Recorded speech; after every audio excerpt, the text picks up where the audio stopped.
야당은 최순실 의혹으로 공세. 이거 누가 다칠까요? 이러다가. 예. 이 상황부터 짚어보겠습니다. 송민순 회고록 빙하는 움직인다. 라는 게 출판이 되자마자 움직여라 뭐 한 것도 아닌데 뭐 야단이 난 거예요. 새누리당은 얼마 전에 여의도 불꽃 축제가 참 있었죠. 지금 뭐 거의 축제 분위기다. 이렇게 지금 뭐 전해지고 있고, 더불어민주당은 뭔가 경고음이 켜지면서 그런 상황이고, 그리고 저 멀리 계신 지금 유엔 사무총장께서는 지금 역시 관망하고 계시고, 이 대북 결제 요청 사건과 이 또 색깔론이다. 이렇게 지금 여야가 충돌하고 있습니다. 송민순 회고록 파장이 과연 어디까지 갈지를 오늘 자세히 좀 살펴보도록 하겠습니다. 네, 들어보시겠습니다. 한마디로 말해서 내통 모의입니다. 반대를 가서 사실상 반대나 다름없는 기권을 했다고 하는 것은 이것은 나쁜 것을 넘어서 수치스러운 일입니다. 수치스러운 일을 우리 문재인 전 대표께서 주도를 하셨습니다. 저희들은 차분하게 정치적으로 아닌 정말 국민과 함께 이 문제의 실체를 밝혀가는 일에 그렇게 전념하고 몰두할 생각입니다. 최순실 게이트를 덮으려고 새누리당이 우리 당의 대선 후보를 상대로 흠집 내기와 명예훼손을 서슴지 않고 있습니다. 북한과 내통이라는 정말 입에 담기 어려운 그런 무참한 발언으로 정치의 금도를 넘어 명예훼손을 스승치 않고 있고, 종복이라는 막말까지 써가며 색깔론 공세에 앞장서고 있습니다. 앞뒤 가리지 않고 마녀 사냥을 해대는 새누리당의 행태를 절대 묵과하지 않겠습니다. 네, 뭐 기다렸다는 듯이 양측이 집중 포화를 지금 퍼붓고 있는데, 과연 어떻게 득실을 좀 따져주시기 바랍니다. 송국권 본부장부터. 일단 정치공학적으로 보면은 그 4.13 총선 이후에 내내 밀리기만 하던 여건에 호재가 생긴 거죠. 정치공학적으로 그렇습니다. 그런데 이것이 미르재단 문제와 그 송민순 전 장관 문제는 조금 성격이 다른 것이 미르재단 문제나 최순실 씨 의혹을 둘러싼 문제는 대선까지 장기전으로 갈 수 있어요. 여러 가지 의혹들이 막 제기가 돼 있고 곳곳이 지뢰밭이죠. 또 특히 최순실 씨 딸의 그 이대 뭐 그 입학 과정에 뭐 특혜 의혹. 이런 것도 불거져 있었어요. 이것은 장기전으로 갈 것이고 지금 송민순 전 장관 문제 같은 경우는 아주 단기전이 될 수가 있습니다. 이 쟁점 뭐 여러 가지 있지만은 딱 하나거든요. 제가 볼 때는 그 부분에 이 송민순 전 장관의 책을 언급한 부분을 보면은 가장 문제가 되는 것이 이겁니다. 그 국정원장이 남북 채널을 통해서 북한의 의견을 직접 확인해보자고 제안했다. 이렇게 하니까 그 다음에 논란이 일어나다가 그 문재인 실장이 일단 남북 정도로 확인해보자고 결론을 내렸다 이거거든요. 그렇다면은 그 전에 뭐 김만복 전 국정원장이나 했던 말은 그 과거의 일이니까 그 묻힐 수도 있어요. 그 비판은 받겠지만은 다만 문재인 전 실장 같은 경우는 자기 대권 후보이기 때문에 자기 정권을 이런 그 예를 들어서 북한의 그 의견을 물어보고 결정하는 이런 분들에게 나라를 맡길 수 있느냐 이렇게 되는 거죠. 맹공을 퍼붓는 거죠. 그러니까 그 문재인 전 실장이 어떤 입장을 취했는지 오늘 기억이 안 난다고 했지만 여러 가지 자료를 통해서 확인해 보면 이것은 뭐 단기전으로 끝날 수가 있어요. 그런데 단기전일수록 또 폭발력은 더 커질 수가 있죠. 그래요? 지금 뭐 2016년이죠 오늘. 17년 10월 같아요 어떻게 좀. 마치 대선 앞두고 뭐. 아주 일합을 겨루듯이 지금 세게 붙었는데요. 근데 이제 핵심은 아까 이제 우리 송 고모부장 얘기하신 대로 보면은 실제 그 문재인 당시 실장이 그런 식으로 결론을 갖다 주도해냈느냐 이게 핵심인데 보면 문재인 지금 당시 실장은 기억이 없다는 거 아니에요. 본인은 기억을 못하겠다. 심지어 내가 찬성 입장이었는지 기권 입장이었는지 잘 모르겠다. 이러고 있는 판이고 그다음에 송민순 그야말로 책을 써냈는 송민순 장관은 분명히 그렇게 됐고 11월 15일, 11월 16일 노무현 대통령이 참석하셨던 그다음에 11월 18일, 11월 20일 그 순간순간을 갖다가 상세히 설명하고 있고 나머지 사람들은 뭐 이재정, 뭐 김만복, 백종천은 아니다 라고 얘기하고 있는데 굳이 만약에 이거 갖다 하려면 아마 결판을 내려면 간단해요 사실은. 노무현 전 대통령 측이나 문재인 지금 실장 이런 분들이 송민순 전 장관을 출판물 등의 명예훼손으로 문제를 제기하면 됩니다. 고소 고발하면 법정은 가장 깔끔하죠. 왜냐하니까 예. 지금 현재 야당의 입장으로 봐서는 예. 대통령 기록물로 보관되어 있는 그 당시 안보정책조정회의 예. 그 기록물을 갖다가 열자고 하더라도 새누리당에서 예. 절대 동의하지 않을 겁니다. 예. 왜냐하면 그건 국회의원 3분의 2가 동의를 해줘야 돼요. 네. 근데 참고로 2012년 NLL 대화록은 그 당시 문재인 의원이 갖다 이거 까자. 그래갖고 257명의 의원들이 오케이. 그래서 깠습니다. 공개된 거고요. 공개해봤더니 없었죠. 예, 예. 맹탕이었죠. 예. 그 이제 사초 실종 사건이 터졌던 거 아닙니까? 다시 돌아왔어. 네. 이번에는 보면은 야당에서는 그걸 까자, 여당이 까자 그래도 방법이 아마 야당이 반대할 겁니다. 예, 예. 그런데 고소 고발을 하면은 네. 어떤 일이냐니까 관할 고등법원장에 네. 발부하는 영장에 의해서 그것을 열람할 수가 있습니다. 네. 대통령 기록물을 열람할 수 있다. 대통령 기록물 네. 국회의원 3분의 2하고 효과가 같은 게 네. 관할 고등법원장의 이 발부하는 영장이에요. 예, 예. 그 영장 갖고 그 해당 부분을 갖다 볼 수가 있습니다. 네. 그럼 깔끔하다? 깔끔하죠. 그럼 단 법으로 가자. 하는데 그게 안 되는 상태로선 죄송합니다만 연말 내년 대선까지 갈 수밖에 없는 게 이게 사드 배치 문제가 엉켜 있는 거예요. 그러니까 이거 치고받고 한참 갈 것 같아요. 사드 그래서 저는 뭐라고 썼냐? 치열한 백병전. 예. 마치 아까 말씀하신 대로 최순실 예. 이분은 백마고지전 이런 식으로 뺏겼다, 빼앗았다. 그죠. 이쪽에서는 최순실, 우병우, 미르, K스포츠 이쪽에서는 그 당시 이거- 송민순 회고록 네. 더하기 사드 등등등등등 해갖고 그야말로 그야말로 이제 9번 동안 뭐, 주인이 바뀌는 치고받는 치열한 피가 튀고 살이 튀는 네. 치열한 백병전이 겨우 내년까지 갈 수밖에 없을 그러니까요. 것이다. 그냥 해서 밀릴 수는 없는 거 아니에요. 황정 소장 생각은 어때요? 저는요, 둘 다 다쳐야 네. 국민이 산다, 이래 봅니다. 그래서 이런. 새누리당에서는 최순실 청문회에 동의해 주고요. 대신 이 더민주에 이 문제와 관련해서 이건 차기 대통령이 될 사람의 국가 안보관과 관련되는 중요한 문제니까 예.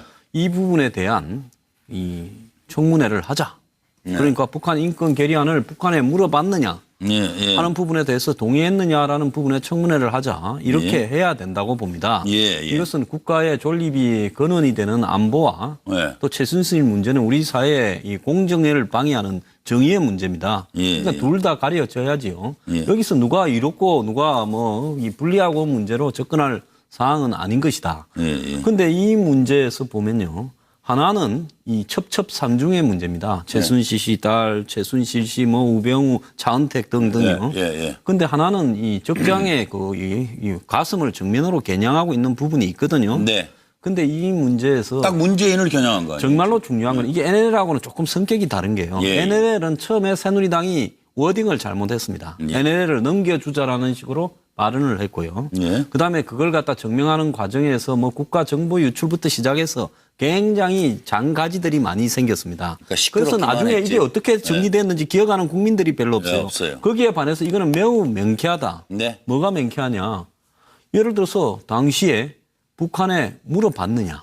예. 그리고 문재인 대표는 그때 북한에 물어보자고 하고 기권했느냐. 아니 그러니까 저 TFT 만들었다면서 새누리당에서. 예. 근데 이거 이름을 아주 기가 막히게 진 거 아니에요. 대북 결제 요청 사건이라는 거예요. 대북 결제 요청. TF팀을 하다가 더 확대해서 위원회로 바꿨어요. 진상규명위원회를 바꿨다고 오늘 박명훈 네, 자, 그런데 얘기했어요. 저는 새누리당의 이야기 좀 하고 싶은 게요. 네. 지난번에 NLL 문제에서 새누리당의 몇 사람들이 말을 잘못하고 솔직히 말하면 제대로 못 짚어가지고 예. 그 문제 자체로도 문제를 삼을 수가 있었는데 나중에 가스 나온 내용만으로도 네, 네. 말입니다.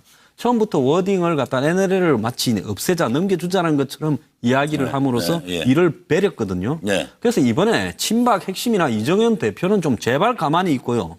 유승민 의원이나 하태경 이런 분들요. 예를 들어서 뭐 박 대통령한테 별로 좀 거리가 있는 사람들이 앞장을 서서 그 사람들 몇 명만 이야기하고 나머지는 입을 좀 다물고 있는 게 이 사건의 진실 규명에 훨씬 더 도움이 된다는 게 제 생각입니다.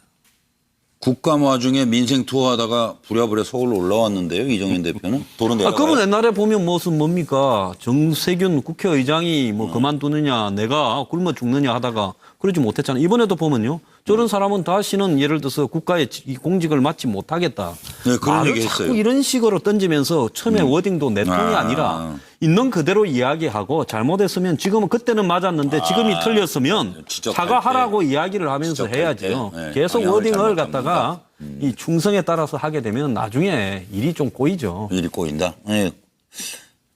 차 교수. 예, 저는 고민이 깊어 보이시네요. 예, 고민이 깊습니다. 사실 뭐 지금 대한민국이 지금 처해 있는 여러 가지 현실을 봤을 때 네. 지금 야당이 제기하는 거, 여당이 제기하는 이러한 모든 부분들이 결국은 지금 누가 다치느냐? 저는 뭐 여당이 다친다, 야당이 다친다를 떠나서 저는 뭐 대한민국 전체가 심하게 지금 내상을 입을 수밖에 없는 그런 상황이 아닌가 하는 그거 생각 때문에 걱정이에요. 걱정이죠. 네. 오늘 네.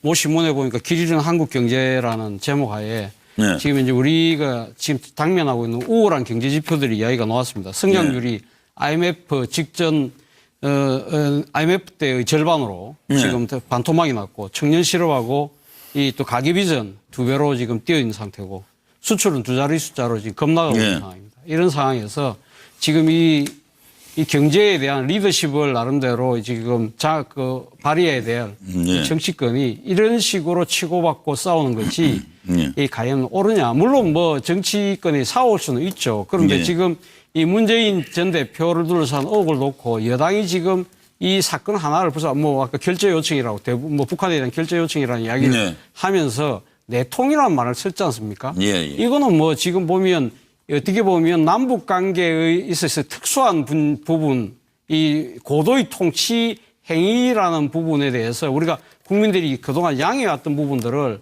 뭐 마치 뭐 국가 뭔가 주고받고 하는 체제의 그런 그 존망이 그걸 갖다가 무슨 팔아넘기는 듯한 그러한 식으로 위험한 발언이죠. 뭐. 그런 식으로 단정을 함으로써 이 진상을 조사한 부분에 있어서 저는 벌써 뭐 지금 새누리당 같은 경우는 아예 이 뭐 문재인 전 대표 같은 사람을 완전히 뭐 지금 이제 소위 말하는 색깔론 그 이상을 넘어서서 지금 단정을 하고 있는 상황이지 않습니까? 뭐 제대로 타겟팅한 거죠. 그런 상황에서 과연 진실이 밝혀질 수 있겠냐는 거죠. 아, 오히려?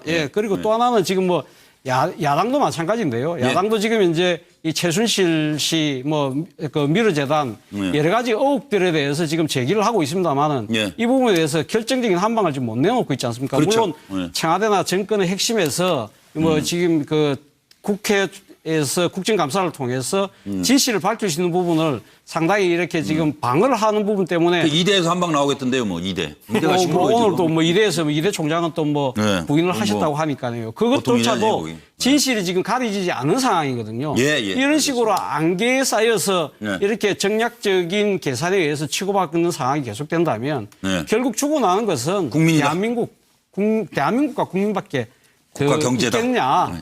그런 우려가 큽니다, 솔직히. 서영 소장으로 갑니다. 네, 뭐 사회자께서 이미 말씀하셨는데 저는 뭐 애꿎은 국민이 절단난다라고 저도 생각을 하고요. 그 현상적으로 드러난 지표로는 새누리당의 그 최순실, 차은택, 미르 K스포츠 재단 문제는 소위 말해서 이제 구분응선 넘은 현재 권력인 박근혜 대통령의 문제이고, 소위 말해서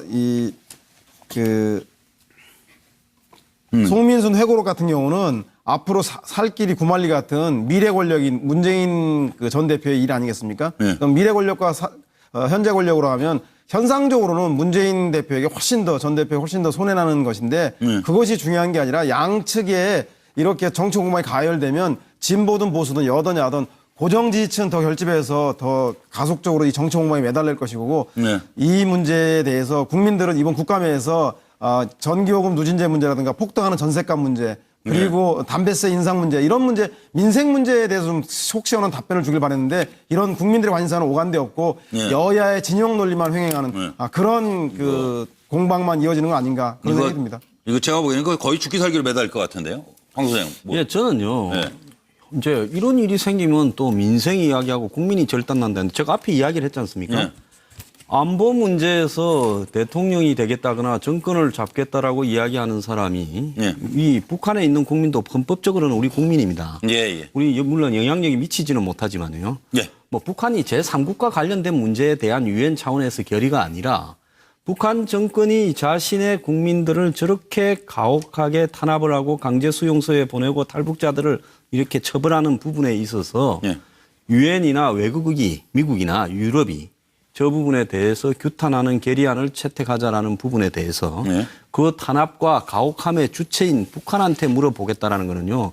도둑놈 보고 몇 시에 들어올 건지 우리 문을 잠가 놓을까요 열어 놓을까요 물어보자 하면 도둑이 뭐라고 그랬습니까? 사실 나중에 북한이 기가 찬 듯 그걸 갖다가 묻고 있냐라고 이야기하지 않았습니까? 그러니까 이런 부분에 대해서 북한에 물어보자는 건요. 여기에 통치 행위를 언급한다면 그거는요 정말 제정신이 아닌 행동이라고 생각을 합니다. 그다음에 더 나아가서요. 민생 뭐 운운하는데 솔직히 말하면 대학 입시의 공정성에 대해서 불투명함이 있었느냐. 학사 관리나 국가대표의 이 공정성에 불투명함이 있었느냐 하는 거는요. 반드시 가려지는 것이 우리 사회의 정의를 확립하는 거고요. 또 더 나아가서 예를 들어서 대통령이 될 사람이 이런 안보관을 가지고 될 수 있는가 하는 문제도 우리 사회에 정신 똑바로 차리고 따져와야 된다. 국가를 갖다가 존립을 지키는 부분입니다. 그렇기 때문에 이 문제를 절대로 낭비적이라고 이야기하면서요. 나중에 이래 둘이 싸우다가 어쩌는 줄 압니까? 두 개 다 덮는 식으로 갈 수 있어요. 이제 이렇게 되면 그거는 국민들을 상대로 정치권이 대국민 사기극을 벌이고 있다는 겁니다. 두 개 다 철저히 규명돼야죠. 저는 별로 황장수 소장을 좋아하지 않는데 오늘만은 굉장히 보면 황장수 소장 말에 공감을 할 수밖에 없네요. 왜냐하니까 이거는 좋아하지 않는다는 거 왜 밝혀요 평소에? 천속 고항 같은 그야말로 좋아하든 암적인 그런 어떤 정의의 문제와 기본적으로 나라의 그 문제, 근본을 갖다 다투는 문제입니다. 전 그래서 이번에 또 제가 별로 좋아하지 않는 유승민 의원 이분이 굉장히 정확한 말씀을 하셨어요. 만약에 이것이 사실이라면 뭐 전제를 깔았습니다만 그야말로 북한의 인권 유엔, 북한 주민들을 위해서 유엔 북한 인권 결의안을 갖다가 찬성할지 반대할지 기권할지를 갖다가 많이 물었다면은 이거는 무엇을 맡을 자격이 없다라는 유승민 의원 말에 저는 전적으로 공감하고 또 한 가지는 아니 그거는 그러니까 지금 이것도 의혹이잖아요. 그 자리에 있던 송민순 당시 외교부 장관만 그렇게 들었다는 거 아니에요. 나머지는 다 아니래잖아요. 아니라잖아요. 그러니까 그걸 단정하고 그렇게 얘기할 수는 없어요. 없으니까. 거기 진도 더 나가지 마세요. 그렇다면은 제가 말씀드렸고. 그렇죠, 그거야. 그러니까 제일 밝히는 거는 제일 좋은 거는 이와 같은 문제에 있어서는 마치 2012년에 NLL 대화록, 남북 정상회담 대화록까지도 깐 나라입니다. 그러니까 아까 결론이 법원으로 가서 까자는 얘기 아니에요. 남북 정상 대화록까지 우리가 보면은 당시 문재인 의원 주도하에 분위기 몰아서 깠잖아요. 근데 하물며 뭐 내부에서 한 걸 그걸 못 갈리고 뭐 있습니까? 그러니까 아까부터 지금 또 까자는 얘기 아니에요. 그다음에 지금 송민순 장관의 회고록에 언급된 바, 뭐 100% 진실이라 볼 수는 없겠습니다만 이분 보면 외교관들 다 기록들을 하죠. 노무현 대통령이 그랬다는 거 아니에요. 엊그제 북한 총리 김영일 총리입니다. 11월 18일 날 이 문제를 가볍게 언급했더니 북한 총리가 일 없습니다. 일 없다. 고 지나가듯이 이야기하던데 좀 더 챙겨볼 거 그랬는데. 근데 아시겠습니다. 북한에서 일 없다는 게 무슨 뜻이죠? 상관없습니다 뜻이에요. 일 없어요? 일 없어요. 뭐 별로 상관없습니다. 그러니까 이미 상관없는 일이다. 그 슬쩍 보면 이 문제를 가볍게 언급했다는 거 아니에요. 노무현 대통령이 그다음 김영일 총리한테 11월 16일 날 그랬더니 그저 북한 총리 일 없다. 뭐 괴념치 마시라. 이렇게 얘기했는데 굳이 왜 갖다가 그것을 갖다가 다시 지금 송민순 장관의 회고록에 따르면은 그것을 갖다 갑론을박을 벌이는 가운데 국가정보원이 나서서 대북 루트를 통해서 확인을 하고 그걸 11월 20일 저 싱가포르에 가 있는 대통령께 백총춘 실장을 통해서 왜 보고를 했고 그걸 송민순에게 보여주고 송민순은 왜 그걸 기록을 했는가. 문제가 있으면 고소 고발하란 말이에요. 지금 송민순은. 다음 이야기로 넘어갈 텐데요. 저도 결국은 이거 전부 다 이거 좀 본물 아니 터지지. 제 이야기에 대해서 우리 황장수 소장께서 아주 통렬하게 비판을 하셨으니까 저는 뭐 지금 이제 아까 그 질문이 송민순 회고록과 야당의 최순실 미르 양측의 총공세가 누가 다치느냐 거기에 대한 질문에 대한 답을 한 겁니다.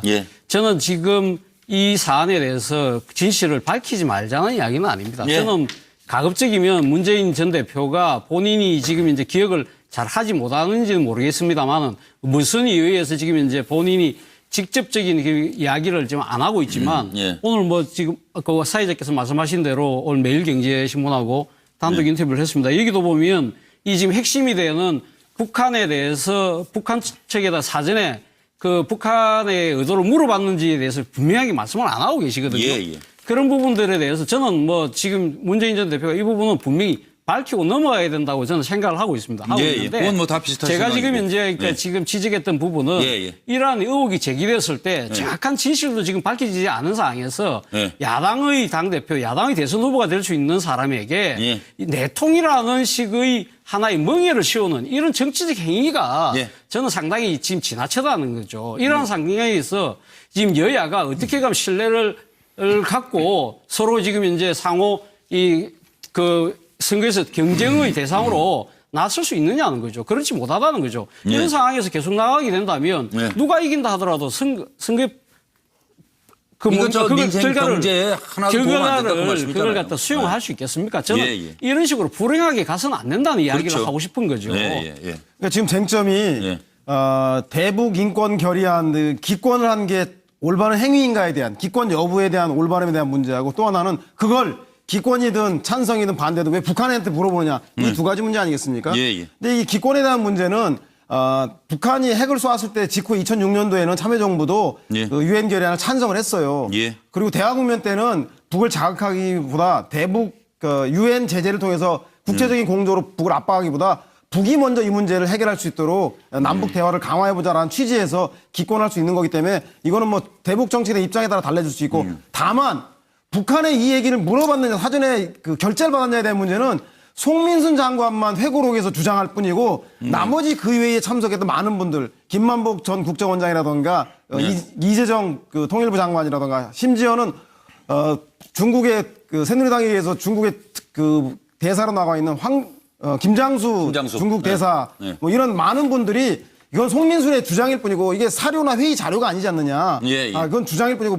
거기에 참석한 사람들 다 의견이 왜 우리가 결정한 걸 다시 북한에 물어보느냐. 그런 일은 없었다라고 하고 있기 때문에 먼저 팩트 확인 먼저 되고 나서 이 문제가 옳으냐 그러냐를 따져야지 사실 확인도 되기 전에 이미 문재인 전 대표가 이것을 북에다가 통보하자라고 했다라고 기정사실화해서 하는 거는 잘못된 논박이라고 해야 그러나 됩니다. 이 주장이 아니, 너무나도 그냥 넘어갈게요. 너무나도 아니, 엄청난 주장이고 그래서 진실이 무엇인지 궁금해지는 겁니다. 그 얘기에서 더 이어가세요. 넘어갑니다.